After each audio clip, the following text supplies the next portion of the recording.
Senator साहब, सियासी सवालात होंगे, लेकिन मैं चाह रही हूँ कि पहले खैबर पख्तूनख्वा के अंदर जो सैलाबी सूरत हाल है उस पर आपके तासुरात मैं यकीनी तौर पर जानना चाहूंगी।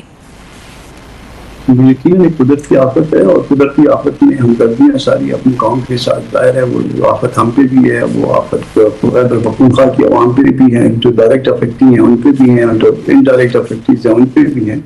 फिर हम बतौर ज़ात भी उनके साथ खड़े हैं, बतौर जमात भी उनके साथ खड़े हैं। बतौर जमात जो है मौलाना साहब की तरफ से इंस्ट्रक्शंस हैं कि हमारे रज़ाकार जो है उनके लिए हर वक्त जो है हर तरह से उनकी मदद करें। JUI जो है वो इसमें भरजोर के मदद करेगी। हुकूमतों का भी काम है, हुकूमतें भी आगे बढ़ के चलें, और इसके अलावा हम सबका काम है। एक आफत है, आफत का मकानावार मुकाबला करना ज़रूरी है। बहुत अफसोसनाक वाक़या है, मगर ये इंसानों की वजह से नहीं आया। जब अल्लाह पाक की तरफ से ये हुक्म था तो फिर उसको सर आंखों पे लेना चाहिए। ठीक है सर, इसमें तो सर हमारे लिए जो एक चीज़ खुशाइंद भी उसे हम कह सकते हैं वो ये कि कौमी यकजहती नजर आई। किसी भी सियासी पार्टी के लोग हों, कोई भी सियासी रहनुमा हो, उन तमाम ने यकजहती का इजहार किया खैबर पख्तूनख्वा हुकूमत से। लेकिन सर आपको नहीं लगता कि मौसमियात के ऊपर पाकिस्तान के अंदर जो प्रायोरिटीज होनी चाहिए, बदकिस्मती से वो हमें नजर नहीं आती है? तो कुदरती आफात, लेकिन उनसे निपटने के तरीक़ेकार भी तो बनाए जाते हैं। उसमें ऐसा है कि इस पे बनाया गया ये जो 26वीं तरमीम है ना, 26वीं तरमीम को लोग तो गाली तो दे देते हैं, बुरा तो कह लेते हैं। 26वीं तरमीम का 5 दफा तो उसमें हमारी है, एक दफा जो है माहौलियात के हवाले से भी। अगर उसको भी कोई पढ़ लेता तो भी फिर जना वो 5 दफा जो हमारे वाली हैं उनको भी कोई बुरा ना कहता और इस एक को भी बुरा ना कहता। अगर किसी पे तनकीद हो सकती है तो वो 2-3 दफात ऐसी हैं जिस पे तनकीद हो सकती है, या उसकी उसकी इम्प्रूवमेंट की बात की जा सकती है। मगर वो इम्प्रूवमेंट की बजाय जो है ना, तो सारे निज़ाम का जो है उसकी वजह जो है ये 26 अमेंडमेंट जो है वो करार दी जाती है। हालांकि उससे पहले जो है 26वीं तरमीम से पहले यानी अक्टूबर जो गुजरा है उससे पहले मुल्क में कोई दूध और शहद की नहरें नहीं बहती थी। खैर वो ज़िमनन बात आ गई, मगर उसमें एक दफा जो है वो माहौलियात के हवाले से है। अगर हुकूमत चाहे तो उसी 26वीं तरमीम में से एक दफा को जरा अगर गौर से देख ले, गौर से पढ़ ले और फिर उसकी उंगली पकड़ के आगे चल पड़े और हम आपस की लड़ाइयाँ छोड़ के जो है वो इस तरफ मुतवज्जो हो जाए तो यकीनन जो है वो आगे बढ़ा जा सकता है। मगर मसला ये है कि हम पे जब पड़ती है तो उस वक्त हम इकट्ठे हो जाते हैं, मगर उस पढ़ने से पहले जो है ना हम जो है बिखरे हुए और आपस में जो है हमने जेबों में पत्थर डाले हुए हैं कि फलाने ने मारा, मैंने अपनी जेब में डाल लिया, अब मैंने इसको वापस उसी के सर में मारना है क्योंकि मुझे भी सर में लगा था। हम इस तरह के अमल के शिकार हैं। सही है, बदकिस्मती से इसी किस्म की सूरत हाल हमें सर देखने में आती है। सर अभी कुछ देर पहले, चंद घंटे पहले हमारे पास एक बड़ी अफसोसनाक खबर आई JUI से मुतालिक, जो आज मुफ्ती कफ़ायतुल्लाह साहब से मुतालिक थी कि उनके घर पर जो फायरिंग का इंसिडेंट हुआ, मुख्तलिफ तरीकों से, मुख्तलिफ जरियों से एक मुख्तलिफ पिक्चर आती रही। किसी ने कुछ कहा, किसी ने कुछ कहा। अगर आप उसके ऊपर हमारी रहनुमाई फरमाएंगे तो उससे इस्लाह भी हो जाएगी और जो हकीकत है वो भी पूरे पाकिस्तान के सामने आ जाएगी कि ये वाकया हुआ कैसे, कौन था इसके पीछे और अब क्या सूरत हाल है वहां पे। उसमें 2 तरह के कंफ्यूजन। एक कंफ्यूजन ये है कि मुफ्ती कफ़ायतुल्लाह जो है ना वो 2 हैं। जी जी। एक मानसरे जिसको आप सब जानते हैं और ये मालाकंड वाले थे जिसको लोग निस्बतन कम जानते हैं।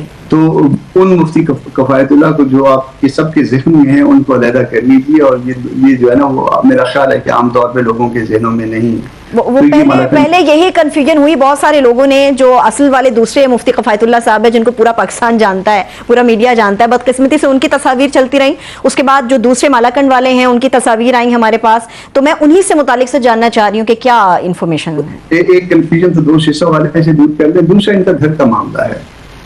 इसमें मजीद तफसीलात ली जा रही हैं। कोई ऐसा, मेरा ख्याल है कि कोई ऐसा मसला नहीं है कि घर से बाहर का या कोई दुश्मनी का या दहशतगर्दी का मामला बचा। इस वक्त तक जो मेरी इत्तलात है जाती, वो मुझे ऐसी कोई बात नजर नहीं आई। घर का मामला नजर आ रहा है, घर में कोई डिस्प्यूट था, उसमें 2 जो है वो अमवात भी हुई है और ये खुद भी जख्मी है, इनके घर में और लोग भी जख्मी हैं। तो अफसोसनाक वाक़या है और इल्जाम भी जो है वो बेटे पे है। अफसोसनाक आपका कहना सेनेटर साहब इसलिए भी ज्यादा मोतबर है क्योंकि बहुत सारे सोशल मीडिया के ग्लैडिएटर्स, मैं कहूंगी कि वो कुछ सियासी जमातों की तरफ, कुछ लोगों की तरफ इशारे कर रहे हैं। तो आपके बता देने के बाद ये सारा का सारा मामला जो मुअम्मा बना हुआ था ये हल हो गया है। अब आते हैं सेनेटर साहब सियासी मुसालिहत के मामले के ऊपर। पाकिस्तान के अंदर जितनी पोलिटिकल पोलराइजेशन हो गई है उसको कंट्रोल करना उन तमाम लोगों का फर्ज है जो इस वक्त इक़्तिदार के ऐवानों के अंदर मौजूद हैं, बाशमूल JUI। जो सियासी मुसालिहत की बात आज सर हमारे सामने आई, उसमें कहा गया कि जी सच्चे दिल से माफी मांगे अगर सियासी मुसालियत करनी है, ये रास्ता बेहतरीन है या इंसाफ का रास्ता बेहतरीन है?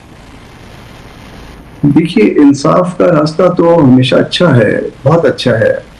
इंसाफ से अलावा भी एक और से अच्छा भी लफ्ज है अदल का। अदल जो है, अदल और इंसाफ में थोड़ा सा फर्क है। वो इंसाफ तो ये है कि दो चीजें बांटने वाली हैं, एक आपकी हो गई एक मेरी हो गई, ये इंसाफ हो गया। और अदल ये होगा कि मेरी जरूरत जो है ना वो आपसे कोई दुगनी है और मेरी जरूरत पूरी करके और फिर उसके बाद बाकी रिमेनिंग आपको दिया जाए, ये अदल हो जाएगा। ये अदल और इंसाफ में ये थोड़ा सा फर्क है। तो खैर ये एक इल्मी बहस हो जाएगी शुरू। मगर यहाँ पे अगर तो मामला जो है वो सियासत का है, इसको दो हिस्सों में तकसीम कर लीजिए। अगर तो मामला सियासत का है और पाकिस्तान में जो फंडामेंटल राइट्स हैं सियासी हवालों से भी उसका है, तो उसके हवाले से तो ये सबका हक है। जो हक दस्तूर ने सबको दिया है वो सबका हक है, उसमें किसी को माफी की जरूरत नहीं है। हाँ, एक और मामला है 9 मई के हवाले से। 9 मई में जो एक बहुत बड़ा मामला था और उसमें कौमी तनसीबात पे, अस्करी तनसीबात पे हमला किया गया, ऐसी यादगारों पे हमला किया गया, ये गलत है। इस पे माफी मांगने में पहल कर लेनी चाहिए। अगर गलती हुई है तो इसमें कोई हक वाली बात नहीं है। अगर मैं कोई गलती करता हूँ और ये गलती मान लेता हूँ और उस पर माफी मांग लेता हूँ तो इसमें कोई मेरी इज्जत में कमी नहीं आएगी। पाकिस्तान हमसे है, हम पाकिस्तान से है, ये हमारा मुल्क है और इसमें जो भी हमारे लोगों ने हमारे लिए कुर्बानियां दी हैं वो हमारे लिए इज्जत की बात है, एहतराम की बात है। और उनकी इज्जत जो है ना वो हमसे ज्यादा है क्योंकि उन्होंने पूरी कौम के लिए शहादत दी है। तो उनको जो है उनके ऊपर या उनकी यादगारों के ऊपर उंगली भी उठा देना मेरा ख्याल है कि वो बहुत ज्यादती वाली बात होती है। उनका इज्जत एहतराम बरकरार रहना चाहिए। ये यकीनन जो है ना इस तरह की बातें मौजूद है कि ये उन तमाम चीजों पे एक मंसूबे के तहत जो है ना वो हमला किया गया। उसमें कौन कौन मुलविस था मैं इस पे बात नहीं करता, मगर जांच पे अगर गलती मौजूद है उसकी माफी मांग ली जाए, तलाफी हो जाए और उसके बाद फिर सबको दस्तूर के मुताबिक जो है वो बराबरी की बुनियाद पे सियासी अमल जो है उसमें शामिल होना चाहिए। ठीक है सेनेटर साहब, आपसे पहले शेख वकास अकरम साहब मेरे साथ मौजूद थे, प्रोग्राम का हिस्सा थे, तो उनसे भी मैंने ये सवाल उनके सामने भी रखा। उनका ये ख्याल है कि माफ़ी मांगने में कोई बड़ी बात नहीं है, अगर गलती है तो माफ़ी मांगी जाएगी, लेकिन वो ये समझते हैं कि अगर हमें उन मखसूस तकरीबन 24 घंटों की फुटेजेस दे दी जाए, दिखा दिया जाए सबूतों समेत, तो फिर खुले दिल से हम माफ़ी मांगेंगे। पीटीआई का मुतालिबा वही CCTV फुटेजेस का है और उधर से मुतालिबा सिर्फ माफी का है, तो सर दरमियानी रास्ता कौन निकालेगा, कहां से आएगा? दरमियानी रास्ता ऐसा है, ये वर्कर तो मतलब मैं JUI का वर्कर हूँ, मैं कोई अच्छा या बुरा जो कुछ भी काम करता हूँ मैं उसमें भले उसमें कुछ थोड़ी बहुत मेरी भी जो है ना वो उसमें मंशा होगी, मगर मैं अपनी लीडरशिप की डायरेक्शंस पे चलता हूँ। उस दिन जो कुछ हुआ था 9 मई को वो सिस्टमैटिक था, वो कहीं से प्लान हुआ था यकीन। और अगर प्लान हुआ था तो वो मुझे नहीं चाहिए कि मैं उस पर उंगली उठाऊं। तो उसके लिए अगर ये आगे बढ़ के 2 कदम, जो प्लान हुआ था वो गलत हुआ था। वो मेरे पास इसकी कुछ शहादत नहीं होगी कि कौन कौन इसमें इन्वॉल्व है, मगर मैं चूंकि पॉलिटिकल बैकग्राउंड रखता हूं तो मुझे किसी हद तक पता है कि कौन कौन या किस तरह से लोग इन्वॉल्व थे।